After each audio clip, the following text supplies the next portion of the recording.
आज Doubtnut app download करें। Doubtnut पर अपने सभी गणित, रसायन विज्ञान, भौतिक विज्ञान और जीव विज्ञान के डाउट्स का करो सफाया। बस प्रश्न की फोटो खींचो, एक ही प्रश्न को क्रॉप करो और तुरंत वीडियो सोल्यूशन पाओ। अभी डाउनलोड करें। हेलो फ्रेंड, प्रश्न है बीज व फल बनने के समय पुष्प के विभिन्न भागों में क्या परिवर्तन होते हैं। तो आइए इस प्रश्न का उत्तर देखते हैं। ठीक है, तो जब क्या होगा, बीज बनेगा तो क्या होता है कि पुष्प का जो मादा भाग होता है, पुष्प का जो मादा भाग या मादा अंग होता है, कौन सा, अंडप या कार्पल। ठीक है, तो यह क्या होता है, पुष्प का मादा अंग होता है। ठीक है, यह पौधे के जो मादा युग्मक तथा जो अंड कोशिका होती है, जो अंड कोशिका, उसको बनाने में क्या करता है, मदद करता है। और इसमें क्या होता है, और यह कहाँ पाया जाता है, यह पाया जाता है बीजांड में। किसमें पाया जाता है, यह बीजांड में।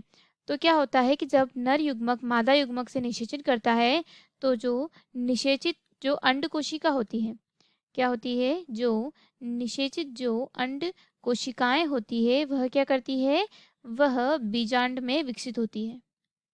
क्या करती है, जो बीजांड होता है उसमें विकसित हो जाती है और क्या कर लेती है, विकसित होकर वह बीज बना लेती है।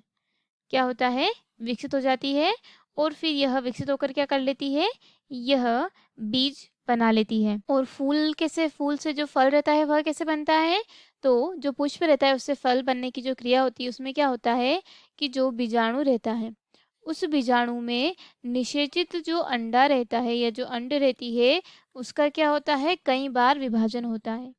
वह क्या होती है, वह कई बार विभाजित होती है।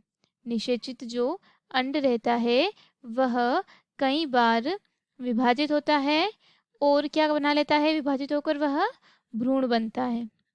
ठीक है, और क्या होता है, फिर यह जो बीजाणु रहता है, इस बीजाणु की तरफ मतलब आसपास चारों तरफ क्या होता है, कठोर परत बनती है। फिर क्या होती है, यह धीरे धीरे बीज विकसित हो जाते हैं और जो पुष्प का जो अंडाशय होता है, पुष्प का जो अंडाशय होता है, उस पुष्प का अंडाशय विकसित हो जाता है और विकसित होकर वह फल का रूप ले लेता है।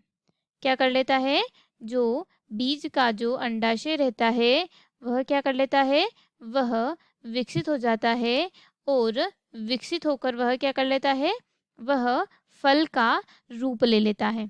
ठीक है, क्या कर लेता है, जो फल रहता है उस फल का रूप ले लेता है। ठीक है, तो जो अंडाशय रहता है, क्या होता है, जो अंडाशय रहता है वह तो फल भित्ति बन जाती है।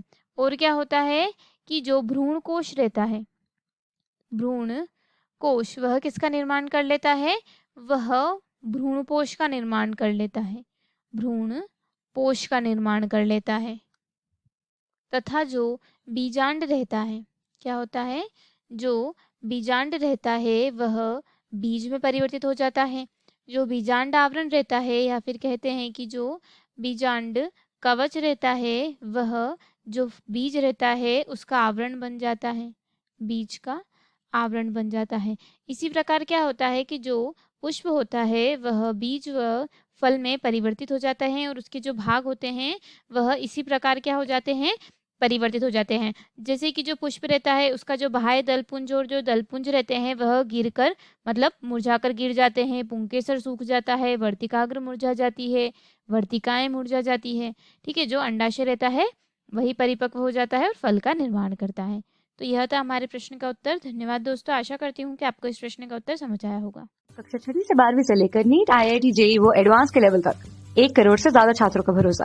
आज ही डाउनलोड करें डाउटनेट ऐप या व्हाट्सएप करें अपने सारे डाउट्स 8400 400 400 पर।